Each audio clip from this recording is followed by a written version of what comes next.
ఇదొక inspiring chasing story.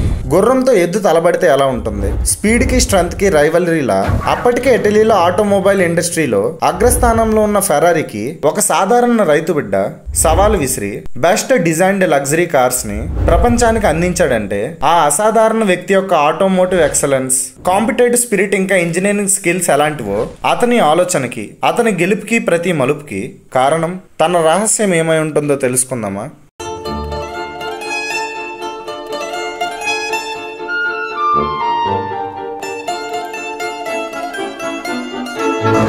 European countries లో ఒకటైన ఇటలీ అంటే గుర్తొచ్చేది the great Rome, Venice city, opera, ఇంకా ఇటాలియన్ వైన్, చీజ్ కాకుండా super dynamic luxurious car brands అయిన ఫెరారీ, మసెరటి, లాంబోర్గినీ అండ్ ఇంతటితో ఆపేద్దాం. ఎందుకంటే ఇప్పుడు నేను చెప్పబోయేది లాంబోర్గినీ గురించే. Ferruccio Elio Arturo Lamborghini, short గా పిలవాలంటే Ferruccio Lamborghini. Time 1916 April 28. Place north Italy, Renazzo. ద్రాక్ష పండించే వ్యవసాయ కుటుంబంలో పుట్టాడు. 5 మగపిల్లల్లో మొదటివాడు. ఫెరిచియో యవ్వనం నుండే ఫార్మింగ్ కంటే కూడా ఫార్మింగ్ మెషినరీ వైపే ఎక్కువగా అట్రాక్ట్ అయ్యేవాడు. తన తండ్రి ఫార్మింగ్ కి వాడే ట్రాక్టర్ కి ఏదైనా రిపేర్ వస్తే ఫిక్స్ చేసేవాడు. ఆ ఇంట్రెస్ట్ తోనే బొలాగ్నాలో ఫ్రాటలీ టాడియా టెక్నికల్ యూనివర్సిటీలో మెకానికల్ ఇంజనీర్ గా గ్రాడ్యుయేషన్ ని పూర్తి చేశారు. అర్హత విశ్వాసాన్ని పెంచితే విశ్వాసం ఉత్సాహాన్ని పెంచుతుంది. ఇయర్ 1940. అతని ప్రయాణంలో మొదటి మలుపు. 24 ఏళ్ల వయసులో ఇటాలియన్ రాయల్ ఎయిర్ ఫోర్స్ లో చేరారు. మొదటి పోస్టింగ్ రోడ్స్ ఐలాండ్ లో ఇటాలియన్ గ్యారిసన్ లో మెకానిక్ గా అవకాశం. ఇటాలో టర్కిష్ వార్ తర్వాత వెహికల్ మెయింటెనెన్స్ యూనిట్ కి సూపర్వైజర్. 3 ఇయర్స్ తర్వాత అంటే సెప్టెంబర్ 1943 వరల్డ్ వార్ 2లో ఇటలీ జర్మనీకి సరెండర్ అవ్వడం వల్ల చాలా మంది సైనికులు పారిపోయారు. 30,000 మంది యుద్ధ ఖైదీలుగా పట్టుబడ్డారు. ఫెరిచియో మొదట్లో తప్పించుకున్నాడు గాని తర్వాత సివిలియన్ దుస్తుల్లో అనేక ఇబ్బందికరమైన పనులు చేస్తూ విసిగి తన వర్క్ ప్లేస్ కి ఇటలీ సోల్జర్ గా మళ్లీ తిరిగి వచ్చాడు. తన మెకానికల్ టాలెంట్ వల్ల జర్మనీ ఫోర్సెస్ అనుమతితో యుద్ధ ఖైదీగా ఉంటూనే అక్కడుండే diesel tractor engine repair techniques ని తెలుసుకున్నాడు. ఇంకో 2 ఏళ్లకి అంటే 1945లో వరల్డ్ వార్ 2 ఫినిష్ అవడం వల్ల బ్రిటిష్ అలైడ్ ఫోర్సెస్ అండర్ లోకి రోడ్స్ ఐలాండ్ వెళ్లడం వలన అక్కడ వార్ ప్రిజనర్స్ అందరినీ రిలీజ్ చేశారు. కానీ ఫెరిచియోని తన మెకానికల్ స్కిల్స్ వలన ఇంకో ఇయర్ ఆఫ్టర్ వార్ వెహికల్స్ ని ఫిక్స్ చేస్తూ అక్కడే ఉంచాల్సి వచ్చింది. ఇయర్ 1946లో ఫెరిచియో ఇంటికి తిరిగి చేరుకున్నారు. ఇదే తన లైఫ్ కి సెకండ్ టర్న్. ట్రాక్టర్ టైకూన్ గా తన జర్నీ మొదలయ్యే సమయం. రెండో ప్రపంచ యుద్ధం వినాశనం నుండి దేశం కోలుకోవడానికి మెయిన్ సోర్స్ అండ్ ప్రొడక్టివిటీ వ్యవసాయమే అవ్వొచ్చని గ్రహించి రైతుకి ట్రాక్టరే సాయం అనే నమ్మకానికి వచ్చాడు. సమయం రావాలే గాని ఓ ఆలోచనంత శక్తివంతమైనది మరొకటి లేదు. ఆ ఆలోచనతోనే ఇంటికి రావడంతోనే నాన్నని కలిసి నాకు ఇక్కడే ఉండి వ్యవసాయం చేయాలని లేదు, సిటీకి వెళ్లి గ్యారేజ్ పెట్టి ఒక సరికొత్త ట్రాక్టర్ రెడీ చేయాలని ఉందని ఫెరిచియో చెప్పాడు. దానికి నాన్న ఆల్రెడీ ట్రాక్టర్ కంపెనీ సెంటోలో ఉందిగా, అయినా మన దగ్గర అంత డబ్బులు ఇప్పటికిప్పుడు లేవని అంటారు. దానికో ఐడియా ఉంది నాన్న. 6 నెలల్లో జరగబోయే టెరాడీ మోటోరీ కార్ రేస్ లో కప్ గెలిస్తే ఆ ప్రెస్టేజ్ తో మనం ఫండ్ ని రైస్ చేయొచ్చు. రేస్ కి వెళ్లాలంటే స్పీడ్ కార్ ఉండాలిగా అంటారు నాన్న. దానికి ఓ ఐడియా ఉంది నాన్న. ఓల్డ్ ఫియాట్ వెహికల్ ని తీసుకొని మోడిఫై చేస్తా, ఇంజన్ 500cc నుంచి 650cc కి చేంజ్ చేస్తా అంటాడు. కొడుకు భవిష్యత్తు కోసం కంగారు పడుతూ ఇప్పటికే ఉన్న పెద్ద పెద్ద కంపెనీస్ తో పోటీ పడి ఎలా నిలబడతావని అడుగుతారు. దానికన్నా చీప్ గా బెస్ట్ ప్రొడక్ట్ ని అందిస్తే అంటాడు ఫెరిచియో. నేను అనుకున్నది అసాధ్యమేమీ కాదు నాన్న. స్టార్టప్ కంపెనీస్ అంటే గవర్నమెంట్ వాళ్ళు కూడా లోన్ ఇస్తారు. ఒకవేళ నీ ట్రాక్టర్స్ ఎవరు కొనకపోతే ఏం చేస్తావు అని చివరిగా నిలదీస్తారు ఫెరిచియో నాన్న. మీరే చాలా సార్లు చెప్పారు నాన్న, అప్పు లేని వాడికి తర్వాత పని చేయడానికి కారణం ఉండదు అని. చూడండి నాన్న, ఈ నేలపై ఉన్న ప్రతి ఒక్కరిపైన సన్ రేస్ పడతాయి. అందరూ ఏదో ఒక రోజు చనిపోతారు. కానీ కొంతమంది పేరే ఎప్పటికీ సూర్యుడు ఉన్నంత వరకు నిలిచిపోతాయి. మన లాంబోర్గినీ పేరు ఎప్పటికీ నిలిచిపోవాలన్నదే నా డ్రీమ్ నాన్న అంటాడు. ఈ డిస్కషన్ నాన్నకి ఫెరిచియో ఫ్యూచర్ హోప్ఫుల్ గా కనిపిస్తుంది. ఫెరిచియోకి తన స్నేహితురాలు క్లెలియాతో పెళ్లి జరుగుతుంది. ఎన్నుకున్న దానికోసం ప్రయత్నించి నెగ్గడంలోనే కీర్తి ఉంటుంది. After 6 months Terra di Motori announcement. ఈ కార్ రేస్ లో గెలిచిన విన్నర్ కి our country automotive icon Enzo Ferrari cup అందిస్తారు. ఎంజో ఫెరారీ ప్రపంచాన్ని గెలిచిన వ్యక్తిలాగా ఫెరిచియోకి కనిపిస్తారు. 2-seater కార్ రేస్ మొదలైంది. తన సోల్జర్ ఫ్రెండ్ మేటో తన పరిమితులను మించి డ్రైవ్ చేస్తున్నాడు. రేసర్లందరికీ ఒకటే ఆలోచన ఉంది, ఆ రేసింగ్ లైన్ కావాలి. బ్యాడ్ కార్నర్ వచ్చేస్తుంది. స్పీడ్ పెంచు పెంచు ఇంకా ఇంకా. ఇప్పటి వరకు చాలా క్లీన్ రన్. టార్గెట్ త్వరలోనే వస్తుంది. చివరి లేన్ రాకుండానే ఓవర్ స్పీడ్ కంట్రోల్ ఫెయిల్ అవడం వల్ల కార్ స్కిడ్ అయి ఫెరిచియో మేటో కార్ బ్రేక్ డౌన్ అయింది. ఫెరిచియో ప్లాన్ ఆఫ్ యాక్షన్ చేంజ్ చేశాడు. నాన్నను ఒప్పించి ఫార్మ్ ల్యాండ్ పేపర్స్ తో బ్యాంక్ లో లోన్ తీసుకొని బొలోగ్నా సిటీలో గ్యారేజ్ స్టార్ట్ చేశారు. నూతన ప్రపంచం కావాలనుకునేవారు ముందు పాత ప్రపంచాన్ని కొనాలి. సెకండ్ వరల్డ్ వార్ లో వాడి పక్కన పెట్టిన స్క్రాప్ మిలిటరీ వెహికల్స్ గోడౌన్ నుండి ఓ డొక్కు బండిని తెచ్చుకొని సోల్జర్ ఫ్రెండ్ మెటోతో కలిసి పెట్రోల్ ట్యాంక్, డీజిల్ ట్యాంక్ రెండు ఫ్యూయల్స్ తో పనిచేసేలా మోరిస్ ఇంజన్ ని మోడిఫై చేశాడు. రైతు భాషలో చెప్పాలంటే హైబ్రిడ్ ఇంజన్ అన్నమాట. ఫెరిచియో మొట్టమొదటి కరియోకా ట్రాక్టర్ రెడీ.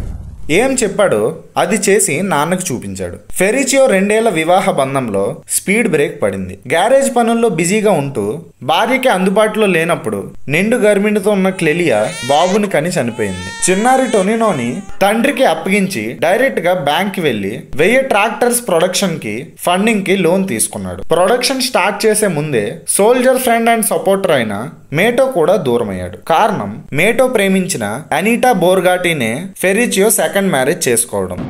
గొప్ప లక్ష్యంతో వేసిన విత్తనాలే గొప్ప ఫలాలని అందిస్తుంది. Year 1948 Lamborghini Trattori establishment. తక్కువ వర్కర్స్ తో రోజుకి ఒక ట్రాక్టర్ తయారు చేస్తూ 24/7 అదే పనిలో ఉండేవాడు. Year 1949 new factory. Tractor stamina quality తెలిసేలా రైతులకి ట్రాక్టర్ పుల్లింగ్ కాంపిటీషన్ పెట్టేవాడు. అలా అలా బెస్ట్ చాయిస్ గా అతి తక్కువ సమయంలోనే ఇటలీలో లార్జెస్ట్ ట్రాక్టర్ మ్యానుఫ్యాక్చరింగ్ కంపెనీగా 1958 నాటికి ఇయర్లీ 1500 ట్రాక్టర్స్ ప్రొడ్యూస్ చేసి ఫియాట్, ల్యాండినీ బ్రాండ్స్ తో పోటీ పడ్డాడు. ట్రాక్టర్స్ రికార్డు స్థాయిలో సేల్స్ కావడం, ఇంకోవైపు ఎయిర్ కండిషనర్స్ ఇంకా హీటింగ్ సర్వీస్ లో కూడా ప్రొడక్షన్ పెరిగి ఇటలీలోనే రిచెస్ట్ మ్యాన్ గా అవతరించాడు. అద్భుతాలకి ముగింపు ఉండదు, ఎప్పటికీ కొనసాగింపే ఉంటుంది. Golden period of Lamborghini. Celebrations time, good food, fine wine, fast car, ఇదే Ferruccio lifestyle. Jaguar, Mercedes, Maserati and Ferrari car collection ఉండేది. అతనికి బాగా ఇష్టమైన ఫెరారీ 250 GT 2+2 ఫ్రీక్వెంట్ గా క్లచ్ ప్రాబ్లమ్ తో బ్రేక్ డౌన్ అయ్యేది. అప్పుడే ఫెరారీ క్లచ్ ప్లేట్స్ మార్చి తన ట్రాక్టర్ కి వాడే క్లచ్ ప్లేట్స్ ని వాడితే పర్ఫార్మెన్స్ మ్యాచ్ అవడంతో ఆశ్చర్యపోయాడు. ఎందుకంటే ట్రాక్టర్స్ క్లచ్ కాస్ట్ €10, ఫెరారీది €1000. క్లచ్ ఇష్యూకి సొల్యూషన్ కోసం డిస్కస్ చేద్దామని ఫెరారీ అధినేత ఎన్జో ఫెరారీతో కలిశాడు. వేడి కలిగించే చిన్న మాట కాల్చివేసే పెద్ద నిప్పు కంటే ఉపయోగం. ఫెరిచియో ఎన్జో ఫెరారీతో కలిసి, Ferrari your cars are rubbish, sound, noise and clutch problems, నా దగ్గర సొల్యూషన్ ఉంది, మనం పార్ట్నర్షిప్ చేద్దాం అంటాడు. ఎన్జో ఈ సజెషన్ ని కంప్లైంట్ గా తీసుకొని, ప్రాబ్లం క్లచ్ది కాదు, నీది, నువ్వు ట్రాక్టర్ డ్రైవర్వి, ఫెరారీ కార్ నడపడం నీలాంటి ఫార్మర్స్ కి సాధ్యం కాదు. ఫెరిచియోకి వేడి పుట్టించిన ఈ ఒక్క మాటే ఆటోమోటివ్ వరల్డ్ కి చాలా ఉపయోగపడింది.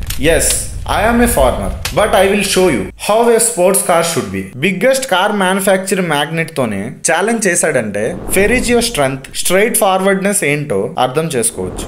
ఒకవైపు ట్రాక్టర్ ప్రొడక్షన్ తో పాటు ఎయిర్ కండిషనింగ్, హీటింగ్ సర్వీసెస్ కూడా సూపర్ ఫామ్ లో ఉన్నప్పుడే ఇంకో సూపర్ కార్ ప్రొడక్షన్ కూడా చేయాలని ఇయర్ 1963 శాంటాగాటా బొలగ్నీలో 5 lakhs square feet ఫ్యాక్టరీ పెట్టి ఆటోమోటివ్ వరల్డ్ లోనే బెస్ట్ ఇంజనీర్స్ ఇంకా డిజైనర్స్ ని తీసుకున్నారు. V12 engine, 4-wheel disc brakes, 4-wheel independent suspensions తో తన బ్రాండ్ ఎక్స్టెన్షన్ ల్యాంబోర్గినీ ఆటోమొబిలీ నుండి first car prototype Lamborghini 350 GTV ready అయింది. 1963 అక్టోబర్ టురిన్ ఆటో షోలో మొదటిసారి ప్రెజెంట్ చేశారు. మరికొన్ని మార్పులు చేర్పులతో నెక్స్ట్ 5 months లో జరగబోయే జెనీవా ఆటోమోటివ్ షో 1964 మార్చ్ లో ల్యాంబోర్గినీ 350 GTని డెబ్యూట్ చేశారు. పెద్ద పెద్ద దిగ్గజ సంస్థలను కాదని కస్టమర్స్ అండ్ క్రిటిక్స్ నుండి బెస్ట్ మోడల్ గా బెస్ట్ అప్లాస్ వచ్చింది.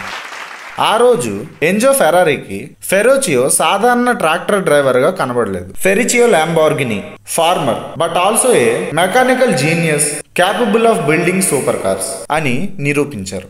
నాకు ఇతరుల కంటే ముందు చూపు ఉంది. దానికి కారణం మహానుభావుల భుజాల మీద కూర్చొని ఉన్నాను. మెర్సిడీస్ కంఫర్ట్, ఫెరారీ స్పీడ్ రెండిటి అల్టిమేట్ కాంబినేషనే ఈ క్రియేషన్ ల్యాంబోర్గినీ 350 GT. 1964 మే నుండే ప్రొడక్షన్ మొదలు పెట్టారు. తన ఆలోచనలకి ప్రతిరూపాలుగా వేటికవే డిఫరెంట్ మోడల్స్ తో సెలబ్రిటీస్ కి ఫేవరెట్ బ్రాండ్ గా నిలిపారు. మోరా P400, ది ఎస్పడా, ది ఇస్లరో, ది జరామా ఇలా సూపర్ లగ్జరీ కార్స్ 1968 నుండే స్పీడ్ ఇంజన్ బోట్స్ ని అందించారు. అత్యంత విజయవంతమైన జీవితాల్లో కూడా నష్టాలు వచ్చే సందర్భాలు రావచ్చు. 1971లో బొలీవియా యొక్క కొత్త సైనిక ప్రభుత్వం ఇయర్లీ 50% ప్రొడక్ట్స్ ని ఇంపోర్ట్ చేసుకునే సౌత్ ఆఫ్రికా ఆర్డర్స్ ని క్యాన్సిల్ చేసింది. దీనితో నష్టాల నుండి బయటపడడానికి ల్యాంబోర్గినీ బ్రాండ్ పోకుండా డీల్ కాంట్రాక్ట్ సెట్ చేస్తూ 1972లో ప్రత్యర్థి ట్రాక్టర్ కంపెనీ సేమ్ కి 51% ఓనర్షిప్ షేరింగ్ ఇవ్వాల్సి వచ్చింది. ఎయిర్ కండిషనర్స్ అండ్ హీటింగ్ కంపెనీని తన కొడుకు టోనినో ల్యాంబోర్గినీకి అప్పగించారు. కంపెనీ పుంజుకుంటున్న టైంలోనే ఇయర్ 1973లో global oil crisis, manufacturing expenses, ఇటలీలో పెట్రోల్ నిషేధం, fuel rate 300% price increase, workers union strikes, global stock market downfall, automobile industry crash. ల్యాంబోర్గినీకి అన్ని వైపుల నుండి దారులు మూసుకుపోవడం వలన 1974లో మిగిలిన 49% ఆటోమొబైల్ షేర్స్ ని కూడా అమ్మేశారు. ఆటోమోటివ్ వరల్డ్ నుండి ఫెరిచియో బయటికి వెళ్ళిన బ్రాండ్ వాల్యూ ఏమాత్రం తగ్గలేదు. దానికి కారణం రిమార్కబుల్ స్టైలింగ్, పెర్ఫార్మెన్స్ ఇంకా లగ్జరీ ఫీచర్స్. కంపెనీ ఓనర్షిప్ 1972 నుండి 1998 వరకు ఒకరి నుండి ఇంకొకరికి చేతులు మారుతూ ఇప్పుడు ఆడి ఏజీలో ఉంది. మీరు పనిచేయడం మానేసినప్పుడు మీరు చనిపోవడం ప్రారంభిస్తారు. ఇయర్ 1993 ఫిబ్రవరి 20న 76 ఏళ్ల వయసులో గుండుపోటుతో మరణించారు. ఫెరిచియో లెగసీని కొడుకు టొనినో ల్యాంబోర్గినీ, కూతురు పెట్రీజియా ల్యాంబోర్గినీ కంటిన్యూ చేస్తున్నారు. 21st సెంచరీ ఆర్థిక సవాల్ని ఎదుర్కొని మార్కెట్లో ల్యాంబోర్గినీ రేసింగ్ బుల్ లాగా ఎప్పటికీ గర్జిస్తూనే ఉంటుంది. ఇయర్ 2024 కల్లా నెట్ వర్త్ $3.5 బిలియన్. శాస్త్రం ప్రతి విషయానికి ముందు మాట చెబుతుంది, చివరి మాట చెబుతుంది.